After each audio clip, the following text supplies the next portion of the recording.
If the book of Psalms were written today, David, its primary author, would probably be diagnosed with something. Depression, anxiety, PTSD, something would definitely get stamped on his chart because this man did not hold back. In one chapter, he's praising God for his faithfulness, singing about how the heavens declare the glory of the Lord. In another, he's practically shaking his fist at the sky, screaming, "Why have you forsaken me?" Psalm 22:1. Such an emotional roller coaster. Does the Bible verse sound familiar? That's the same question Jesus cried out on the cross. Let that sink in. Even Jesus had a psalm moment. Yet despite David's wild emotional swings, he is described as a man after God's own heart. 1 Samuel 13:14. Not because he had it all together, but because he dared to bring his full, unfiltered self before God. The Psalms are not pretty, polished, or packaged for easy consumption. They are raw, real, and sometimes borderline unhinged. They are emotional honesty in its highest form, and they teach us something critical. Faith was never supposed to be sanitized. We've been led to believe that the most spiritual people are the ones who never let their emotions get the best of them, who never complain, never cry, and always seem to have it all together. It's a narrative that often leaves us feeling like we're failing, like our natural feelings of pain, grief, anger, and fear are some sort of spiritual defect. But what if we've been getting it all wrong? What if the most spiritual thing you can do is actually to bring your raw, unfiltered emotions before God?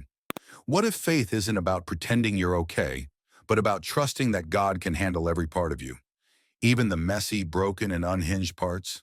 Think about it. Every time David cried out in anguish, it didn't push him away from God. It pulled him closer. Every time he wrestled with doubt, he found himself in deeper dependence. Every time he vented his frustration, he ended up in a place of renewed trust. Emotions, when expressed honestly, don't break faith. They build it. Yes, life hits hard, and sometimes we don't respond in ways that seem spiritually correct. But if David were alive today, he'd probably have an emotional outburst on Twitter, slam his laptop shut, then come back 10 minutes later to write something deeply profound about God's goodness. We are no different. If anything, our emotional honesty can be the very thing that strengthens our relationship with God. The Psalms prove that faith isn't about always feeling good. It's about always bringing your full self before God, no matter what that looks like. If David's deepest pain, frustration, and doubts were transformed into some of the most powerful prayers ever recorded, then maybe our struggles aren't something to hide. Maybe they are an invitation into a deeper, more authentic relationship with God. Instead of pretending to be okay, what if we followed David's example and allowed our emotions to become prayers? And that's where writing your own psalms comes in. One of the best things you can do for your faith? Write your own psalms. Take a journal. Forget about being correct or spiritual. Just pour it all out.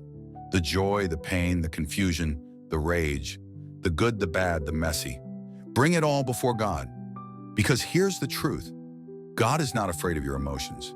If David, the emotional roller coaster that he was, could be called a man after God's own heart, then maybe there's room for your breakdowns too. Maybe, just maybe, your next breakdown is just a psalm in progress. The biggest lesson Psalms teaches us? Faith isn't pretty. It's not a series of motivational quotes or Pinterest-worthy prayers. It's gritty, raw, and painfully real. If you've ever felt like your emotions make you less spiritual, read Psalms again. Read it knowing that the man who wrote it was a mess, but still deeply loved by God. Read it knowing that you don't have to clean up before coming to God. Read it knowing that your emotions are not a sign of weak faith, but a doorway to deeper connection. Because if the book of Psalms is one big emotional breakdown, then maybe, just maybe, you're in good company. Take notes, write, feel, be honest, and watch how faith deepens, not despite your emotions, but because of them. If you like this video, don't forget to hit the like button, share with a friend, and subscribe to Faith Simplified. See you in my next one.